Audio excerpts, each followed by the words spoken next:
श्री विष्णु भगवान की जय। एकादशी व्रत कथा।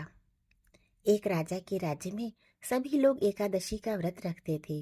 प्रजा तथा नौकर चाकरों से लेकर पशुओं तक को एकादशी के दिन अन्न नहीं दिया जाता था। एक दिन किसी दूसरे राज्य का एक व्यक्ति राजा के पास आकर बोला, महाराज, कृपा करके मुझे नौकरी पर रख लें।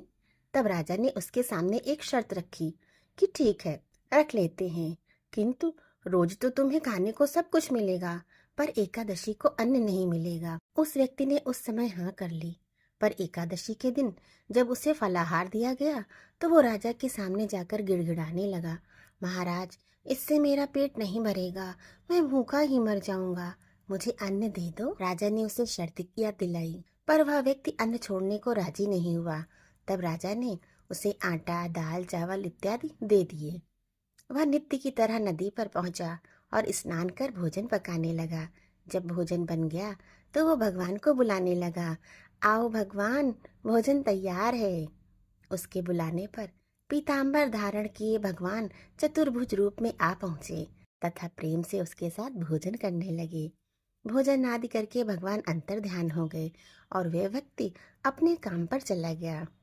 15 दिन बाद अगली एकादशी को वह व्यक्ति राजा से कहने लगा, महाराज, मुझे दुगना सामान दीजिए, उस दिन तो मैं भूखा ही रह गया। राजा ने कारण पूछा तो उसने बताया, हमारे साथ भगवान भी खाते हैं, इसीलिए हम दोनों के लिए ये सामान पूरा नहीं होता। यह सुनकर राजा को बड़ा आश्चर्य हुआ।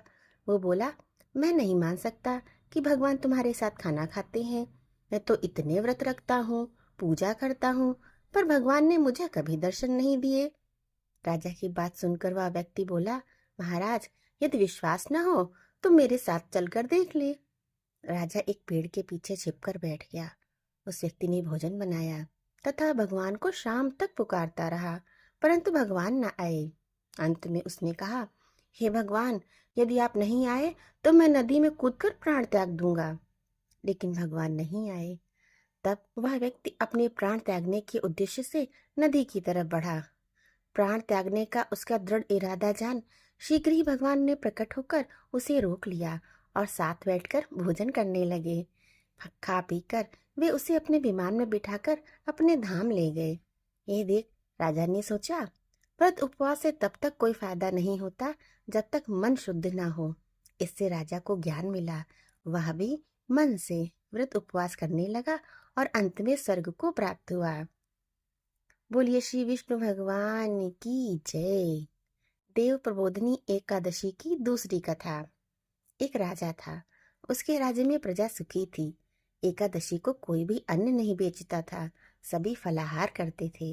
एक बार भगवान ने राजा की परीक्षा लेनी चाहिए। भगवान ने एक सुंदरी का रूप धारण किया तथा सड़क पर बैठ गए। तभी राजा उधर से निकला और सुंदरी को देख चकित रह गया। उसने पूछा, हे सुंदरी, तुम कौन हो और इस तरह यहाँ क्यों बैठी हो? तब सुंदर स्त्री बने भगवान बोले, मैं निराश्रिता हूँ, नगर में मेरा कोई जाना पहचाना नहीं है, किससे सहायता मांगूं? राजा उसके रूप पर मोहित हो गया था। वो बोला, तुम मेरे महल में चलकर मेरी रानी बनकर रहो। सुंदरी बोली, मैं तुम्हारी बात मानूंगी, पर तुम्हें राज्य का अधिकार मुझे सौंपना होगा। राज्य पर मेरा पूर्ण अधिकार होगा। मैं जो भी बनाऊंगी तुम्हें खाना होगा। राजा उस स्त्री के रूप पर मोहित था, अतः उसने उसकी सभी शर्तें स्वीकार कर ली। अगले दिन एकादशी थी। रानी ने हुक्म दिया, बाजारों में अन्य दिनों की तरह अन्न बेचा जाए। रानी ने घर में भी मांस, मछली आदि पकवाए तथा परोसकर राजा से खाने के लिए कहा। ये देखकर राजा बोला, रानी, आज एकादशी है, मैं तो केवल फलाहार ही करूंगा।